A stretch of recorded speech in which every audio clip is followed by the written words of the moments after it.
আমরা সকলে মনে করি যে মহান আল্লাহ রাব্বুল আলামিন শয়তান দুনিয়াতে পাঠিয়েছে। শয়তানে মানুষকে ওয়াসওয়াসা দিয়ে থাকে। আসলে সম্মানিত বন্ধুগণ, শয়তান যে মানুষকে শুধু ওয়াসওয়াসা দিয়ে থাকে তা নয়, মানুষের মধ্যেও শয়তান পাওয়া যায়। কারণ আল্লাহ রাব্বুল আলামিন পবিত্র কোরআনুল কারীমের মধ্যে ইরশাদ করেন, মিনাল জিন্নাতি ওয়ান নাস, জিন শয়তান এবং মানুষ শয়তান। মানুষের মধ্যেও শয়তান পাওয়া যায়।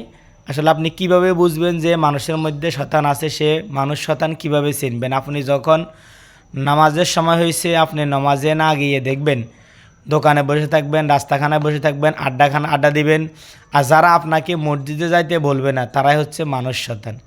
তাই আপনি সব সময় আল্লাহর কাছে আল্লাহ আমাদেরকে শিখিয়ে দিয়েছে, যখন আমরা আল্লাহর কাছে আশ্রয় চাইব, আউযু বিল্লাহি মিনাশ শাইতানির রাজিম, হে আল্লাহ আমি বিতাড়িত শয়তান থেকে আপনার নিকট ফানা চাই।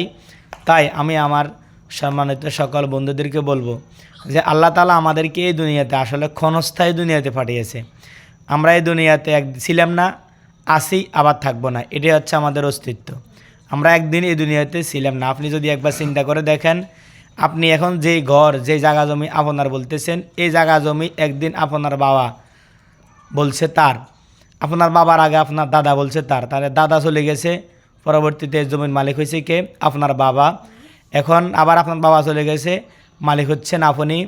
কিছুদিন পরে আপনি থাকবেন না, আপনার এই ধন সম্পদের মালিক হবে আপনার ছেলে সন্তান। কিন্তু মাঝখান দিয়ে আমার করে আমরা এই দুনিয়াকে হারিয়ে ফেলছি। আমাদের যে দিকে আসলে যাওয়ার কথা, যে দিকে গিয়ে আমাদের পরকালের জিন্দিগির মাল সাবানা গোছানো দরকার, আমরা সেই দিকে না গুছিয়ে আমরা এই জমিনের মধ্যে উদাম গরু, বিবেকহীন, আকেলহীন, আকেল ছাড়া বেহুশের মতো আমরা চলাফেরা করি, চিন্তা ভাবনা করি না যে মহান আল্লাহ রাব্বুল আলামিন আসলে আমাদেরকে দুনিয়াতেই পাঠানোর একটা উদ্দেশ্য আছে। যে ইন্নে জাইলুম ফিল আরদে খলিফা, আল্লাহ ফেরেশতাগুলো বলে যে আমি এই দুনিয়াতে আমার প্রতিনিধি পাঠাতে চাই। এই কারণে তারা আমার ইবাদত করবে, বন্দিগিরি করবে। কিন্তু তখন ওই দিন ফেরেশতারা আল্লাহকে বলছিল যে আল্লাহ আপনার ইবাদত তো আমরা নিজেরাই করি।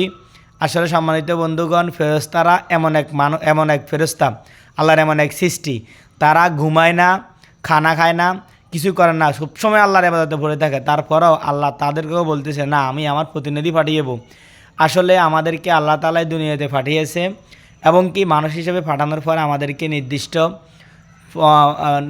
নবীর তরিকা কোরআন এবং হাদিস দিয়ে দিয়েছে। কোরআন থেকে, হাদিস থেকে শিক্ষা গ্রহণ করে আমাদেরকে কোন পথে চললে আমরা এই দুনিয়াতে শান্তি পাবো, পরকালে জিন্দেগিতে আমরা কামিয়াবি হব।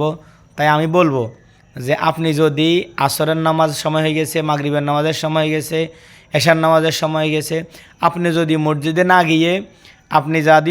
না গিয়ে আপনার বন্ধু বান্ধবের লগে আড্ডায় পড়ে, আপনাকে জিজ্ঞেস করলে যদি বলেন এদের লগে আটকে গেছি, আসলে মনে করবেন যে এরাই হচ্ছে জিন, মানুষ শয়তান। কারণ শয়তানের মধ্যে শুধু যে জিনের মধ্যে আছে তা নয়, মানুষের মধ্যেও আছে। এই কারণে আল্লাহ কোরআনুল কারীমের মধ্যে বলছে মিনাল জিন্নাতি ওয়ান নাস, মানুষ শয়তান, জিন শয়তান। তাই আমরা সকলে চেষ্টা করব মানুষরূপী শয়তান থেকে দূরে থেকে সবসময় কীভাবে আল্লাহর ইবাদত বন্দেগী করা যায়, আল্লাহ তাআলা আমাদেরকে সেভাবেই এই দুনিয়ার মধ্যে চলার মতো তৌফিক দান করুক। আমিন। ওমা তৌফিক ইল্লা বিল্লাহ। আসসালামু আলাইকুম ওয়া রাহমাতুল্লাহ।